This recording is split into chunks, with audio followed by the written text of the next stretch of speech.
Hi everybody, my name is Yuval Abdollah. After the last presentation I would like to talk about algae because it sounds so interesting, but I don't have the knowledge, so I'll study for the next one. So I graduated at the IDC. I was born in Jerusalem, not too far away, in a neighborhood called Katamonim. I don't know which one of you knows, but it's not one of the finest neighborhoods that Jerusalem can offer. I had an amazing childhood with a drug addict at the apartment next to me. My best friend was a drug addict and stuff like that. It wasn't the finest neighborhood, as I said before. But I grew up and I moved to the army, and after that studied at the IDC, which is quite the opposite of Katamonim in Jerusalem. I'll tell you a bit about my personal story and how did I came into this project of Lod, and a bit about the summer of 2011 and the big struggle that we had here for social justice, or tzedek chevrati. I'm working today at the National Union of Israeli Students, which is the body who represents all the students in Israel. We have 300,000 students in Israel at the moment, and our body is supposed to represent all of them in front of the government and government offices. My job is, I have the fun part.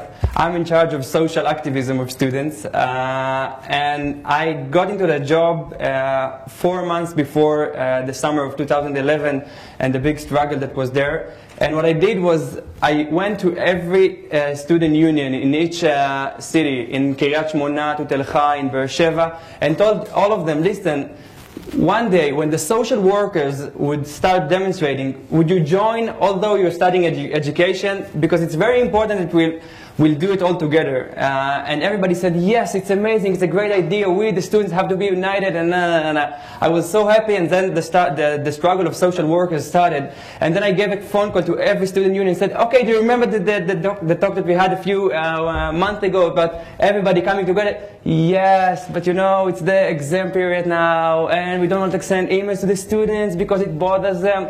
Try the other university, maybe they would come, and nobody came. But it was a very good and effective struggle, and the social workers got some of what they were their demands. But a few months after, something new started. It was an amazing summer. It started when Daphne, which most of you probably know, opened a tent in the middle of Tel Aviv on Rothschild Street, and then more and more tents came in. And we, as a National Student Union, stood there and said, is it our job as students to go into a struggle which is on housing issues? Because you know the students in Israel are more active whenever it goes to the how much they needs to pay to the university and stuff and public transportation, but not for housing, because that's the problem of our parents. It's not a problem of us, because we're renting an apartment, and for us it's cool to live in Tel Aviv, although it's expensive, but then we can move to another place. And we asked ourselves, should we be involved in it or not? And we decided at the same day that we should and we want to be involved in that. And what we did is giving a phone call to each university, asking them to open a tent village next to the university. This time they said yes. Maybe because it was cool, maybe because it was on television, maybe because it sounded like something big is happening. And from week to week we saw more and more tent villages all over the country. Itzik Shmuli, which was the head of the National Student Union there, became like a very known character in Israel. And my job, as I said, I always have the fun job, was to find the location for each demonstration and where would like to do it. Like the 1 million parade that we had, Atzeret HaMilyon, I don't know which one of you remember, it was on Kikar HaMedina in Tel Aviv. A week before, I went with a friend of mine going around the circle and asking, would it be big enough? It wouldn't be big enough. We stood there, we called the police, said, do you think it would be big enough? Let's do it. And that's how the 1 million parade was chosen to this place. And what happened to us is from week to week we saw that the struggle is getting bigger and bigger, and more people are joining us. I'll just tell you a short story about a girl named Sarah that came to me on one of those days in Rothschild that changed the way that I looked at this social struggle, and maybe even led me to this project in Lod. We had a tent in Rothschild Street. Our tent was white and big because we're the National Student Union and everybody needs to see us. But everybody thought that because we have the big tent, this is where everything is happening. Like if you'd like to talk to the leaders, you have to come to the big white tent. Actually, we had some water there. So when people want to drink something, because it was the summer, we just brought them water whenever they came to the tent. And more people come and ask us, where's the next demonstration is happening, and where do we have to go, and what are your demands? What are you demanding from the government? And we had some, it's sitting there all day long, answering to people who are coming, making sure that they would come to the demonstration on Saturday. And we were quite tired from that. And it was the summer, and the summer in Israel, in Tel Aviv, and you're sweating, and you smell like... and one of these days, an old lady came to me, and she came to the tent. She said, "Hi, my name is Sarah. I came from Beersheba." She was a really, really old lady. Like, imagine the oldest lady that you can imagine, okay? Long sleeves in the summer, with a long skirt in the summer, coming into the tent in Tel Aviv, telling me she just came from Beersheba and she wants to talk to Itzik, Shmuley, and Daphne. And I told her, listen, they're not really here, but come sit with us. We know the drill. Like, we will tell you everything about the struggle. Yes, we'll give you the flyers and the papers and everything that you need to see. And she said, no, I want to talk to Itzik and Daphne. When would they be back? And listen, they won't come back now because they're going all over the country, making sure that all the tent villages are working and talking to the government. They're not sitting here in the tent with us. So I'll wait. Don't wait. They won't come. Please, just tell me what you want and we'll give you an... Okay. So can you tell Itzik and Daphne, please, don't give up? I said, okay, I'll tell them. You promise you would tell them not to give up? So, yeah, sure, I promise. I'll tell them not to give up. Okay, so I have to go back to Beersheba. So, are you serious? You came all the way to see Daphne and Itzik from Beersheba and you want to go back? I said, yes, but listen, the guy, and I'm sure that she's kidding me. The guy who dropped me here with the bus dropped me at Azrieli. And then I had to take a bus from Azrieli to here. Do you know an easier way to get to the central bus station in Tel Aviv so I could go back to Beersheba?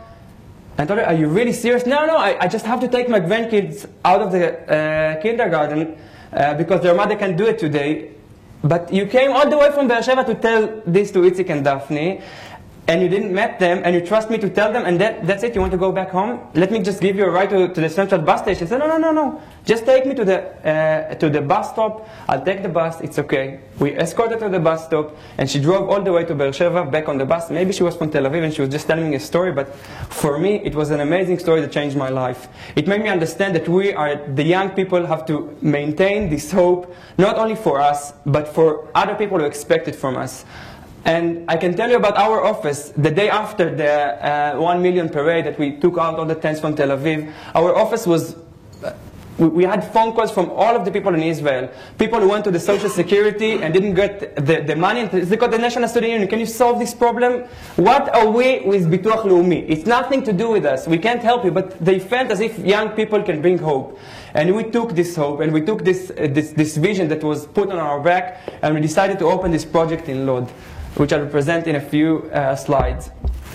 Oh, I had a picture of the summer, so I forgot to put it. 2 years ago, before I went to this amazing summer in Rothschild Street, I went to, I was studying at the IDC.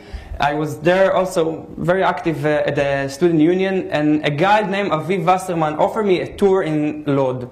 I told him that I live in Herzliya. I'm originally from Jerusalem. I'm going to go back to Jerusalem and relive the city of Jerusalem. I don't have nothing to do with Lod. I don't even know where it is, actually. I just know that it's next to the airport. He said, listen, it's only 15 minutes away from Tel Aviv, and all the bullshit that you usually sell about poor cities. Yeah, it's 15 away from Tel Aviv. You have to come. And, I said, okay, I'll join you for a tour. It was a Friday morning. He took me to a tour. He showed me a city 15 minutes away from Tel Aviv that has parts that look like Gaza.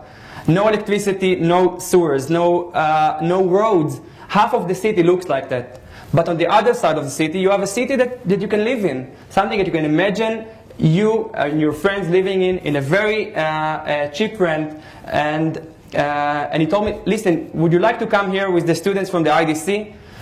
I told him, I'd think about it. I got back home, and all weekend sat on my laptop, started writing my vision for Lod. I'll bring the psychology school to help the poor kids. I'll bring the communication school to rebrand Lod as the coolest place on earth. I'll bring the business school to make students entrepreneurship in Lod. It would be amazing. 10 pages on a Word document on my laptop, and I closed my laptop, and I haven't opened this document for 2 years because I had an exams, I had stuff to do. But after the struggle of 2011, I remember this document. I came to Itzik Shmuli and offered him this project that would bring young people, students like us, not to a neighborhood and not to do perach for 4 hours and go back home after you volunteered with the poor people, but living in a place that actually needs us to live there, not to save them, not in order to save them, in order to build a place that is suitable for them and for us to live in, because this is the way that we believe can change the country. Right now it was an amazing journey. My lecture can take like 4 hours if I'll tell you all the story about Lod, but I'll just give you the previews. Right now we have 200 students in Lod. In half a year, 200 students move into Lod. I'm living there for a year. It's an amazing neighborhood that I live in. We are not living in the most toughest neighborhood. We live in a neighborhood that we can see ourselves raising our kids afterwards. We volunteer in a wide field of like culture, like education, like civilian empowerment, because we really believe that the city doesn't need volunteers. The city doesn't need people to volunteer and save other people. City needs people that would come and tell the people that are living in the city to be more active and to take part and in order to change where they live and what happens around them. This is a students' village that was opened by Ayalim. I don't know if you know the movement is building student villages in Tel Aviv, up in the north and in the south.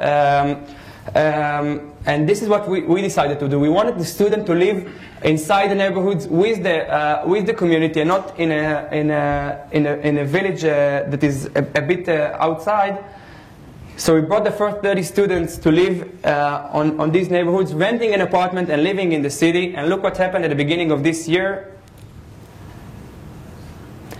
We have 7 communities of students. Each community is combined from 30 students, Arabs, Jews, religious, studying education, studying psychology from Tel Aviv, from Beersheba, from Jerusalem.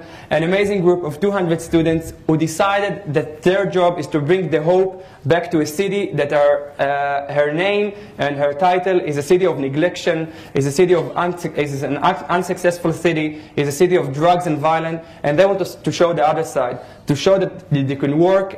Also in the toughest neighborhood, like here, Shchunat HaRakevet, we have a student community that lives in Shchunat HaRakevet, which is combined from students that are from Shchunat HaRakevet. It's a very, very tough neighborhood, combined from 2 Arab Bedouin communities that are lots of violence and drugs there, and they are solving the problem with the community.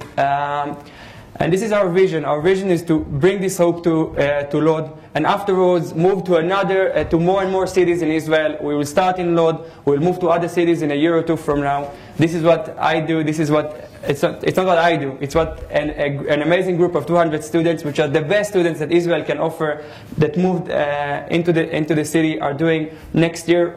We hope to be even bigger than what we are right now. And I think that's it.